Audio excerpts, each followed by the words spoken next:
we would like to thank you for opening your heart to fostering our kittens. Your help will make a huge difference in their lives and the Chula Vista Animal Care Facility. You want to keep in mind that fostering a kitten requires some preparation that you need to be aware of.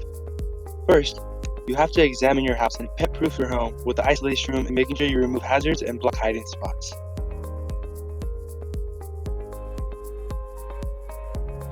You also want to make sure that any pets or people who will come into contact with the pet are in good health and are up to date on their vaccinations as well. Please consult your physician and veterinarian.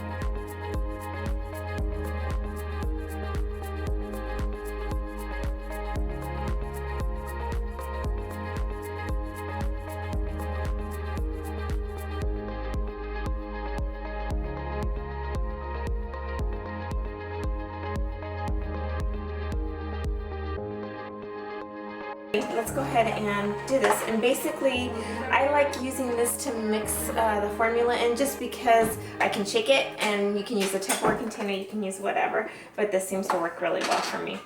So it's going to be 1 part formula to 2 parts water. So let's go ahead and make it even. So And here do is. you recommend the water already being warm? I start off with warm water, and so this is already warm. I just warmed it up. So we're gonna do 2 scoops. 1, 2, and then basically I'll just close it up and then shake it over sink just in case. Smart. And then you'll go ahead and pour it into here. And once you pour it in, then we're going to attach the nipple. Cool. So Look at that. You are a good here is eater. a good, basically what you want to do is when you go to plug them onto your nipple or your bottle, you want to hold the back of their head and you just kind of put it, kind of force them onto there. A lot of people want to feed them on their back. They're not like human babies, so you actually have to feed them sternal because that's how they nurse on their mom. So as you can see, I have them wrapped in a blanket. I have the bottle. I kind of hold it here. When they're smaller, they start kind of massaging your hand, and it's really funny because they're mimicking. See, they're mimicking that whole. They don't want to let go of it. So he is a little possessive over his bottle.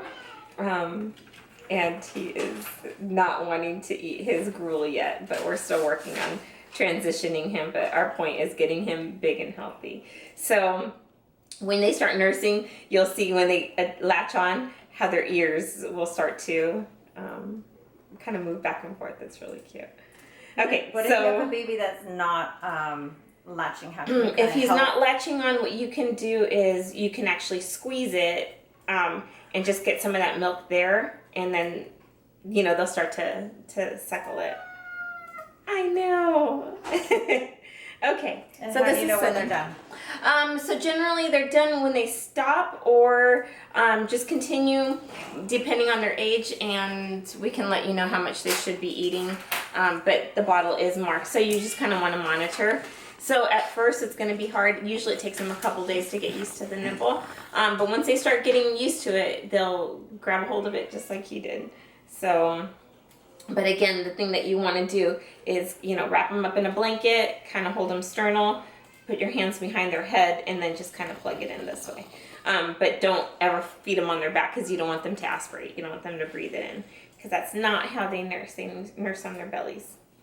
And then you can tell also because when they have a nice big round belly, that's usually the sign that they're done. After each feeding, gently rub the kitten on the genitals and rectum with a fresh cotton ball, cotton pad, or with tissues moistened with warm water. Make sure you rub only long enough to get them to eliminate the waste. Overstimulation will irritate the area.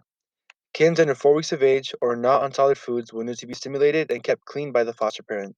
Kittens should be stimulated after each feeding. If the kitten has a mother, it does not need to be stimulated.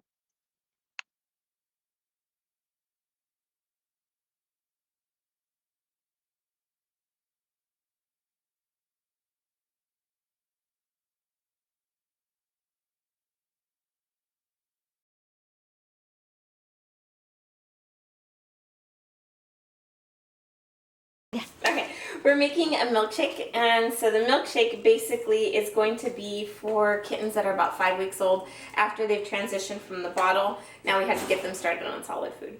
So basically a milkshake is, we're starting off with the formula that they've already had in their system.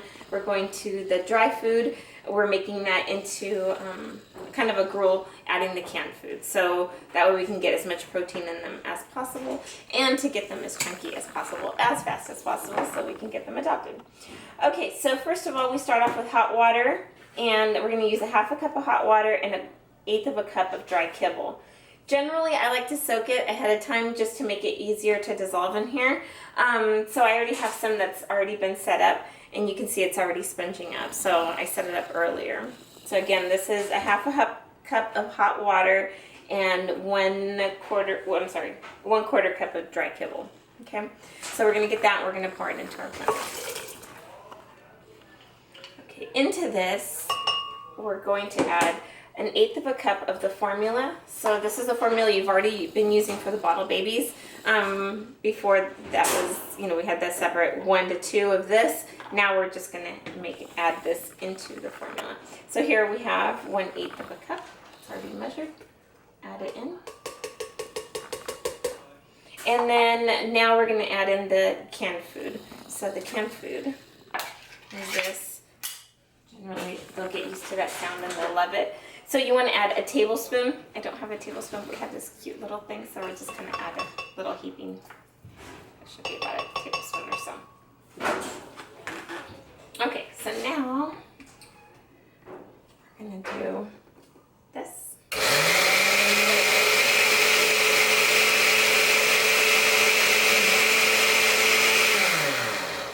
So I didn't have to mix it as much because it was already soft from before.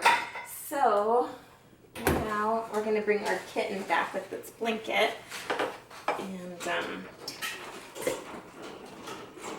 this is our milkshake. So you can see the consistency, and it's nice and thick, and it's not too runny, and it's just a little bit more solid for them to start to use it to eat. All right, so now we're gonna come back to our little friend over here, who is transitioning and who still likes the bottle. So generally I like using the spoon still. So good, he's getting the hang of it. The other thing that we can do is we'll send you home with syringes as well, so you can actually aspirate it. You can suck some up in a syringe and get them to taste it.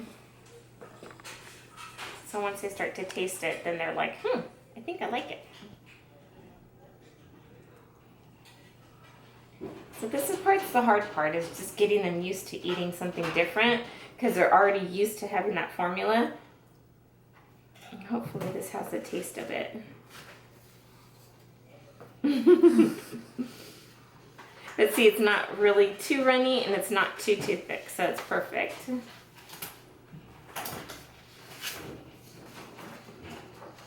What do you think? Our little ragamuffin. Yeah, so he is dirty because he was climbing in his food bowl earlier. So we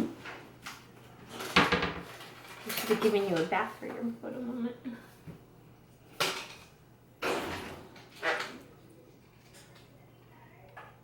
See, he's getting it. He's getting the hang of it. So eventually what you want them to. Mm-hmm. But now he knows that I'm going to give it to him from here. He's spoiled. Mm-hmm. Oh my goodness, he's looking at the, I know, the syringe. So again, whatever it takes for them to eat, this is what it takes.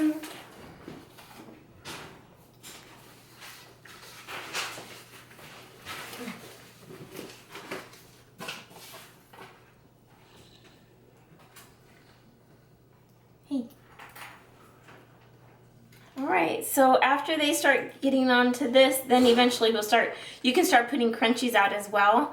And sometimes they can take some of the crunchies. But sometimes they don't know what to do with it yet, but it's always good to offer it just in case. So sometimes I'll even sprinkle it on the top. And then they'll just play with it usually. But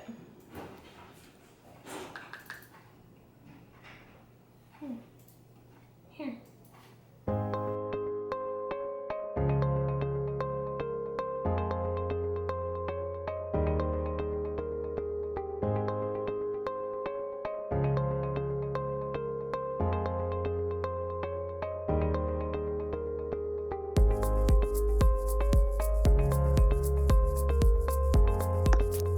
When the kitten arrives to your home, they have to be completely isolated for 2 weeks with no contact besides that who feeds it. After those 2 weeks are done, it is time for the kitten to socialize with humans and other animals if possible. However, safety and supervision are very important. Do not force the animals to interact. Allow it to happen naturally, but make sure you supervise the interaction and be on guard to intervene just in case the animals do not get along. It is highly recommended that the animals are on a leash or the foster kitten is a carrier during the interaction.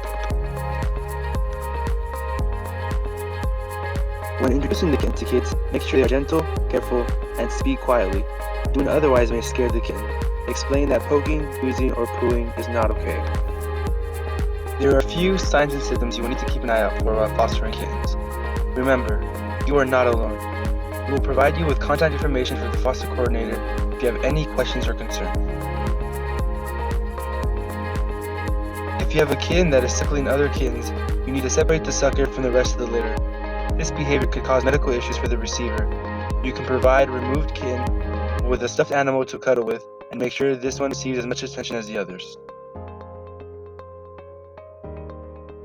After all your hard work, dedication, and love, it is time for your foster kittens to have surgery and find their forever homes. The staff, adopters, and kittens, thank you so much for everything you have given to our furry babies. We couldn't do it without you.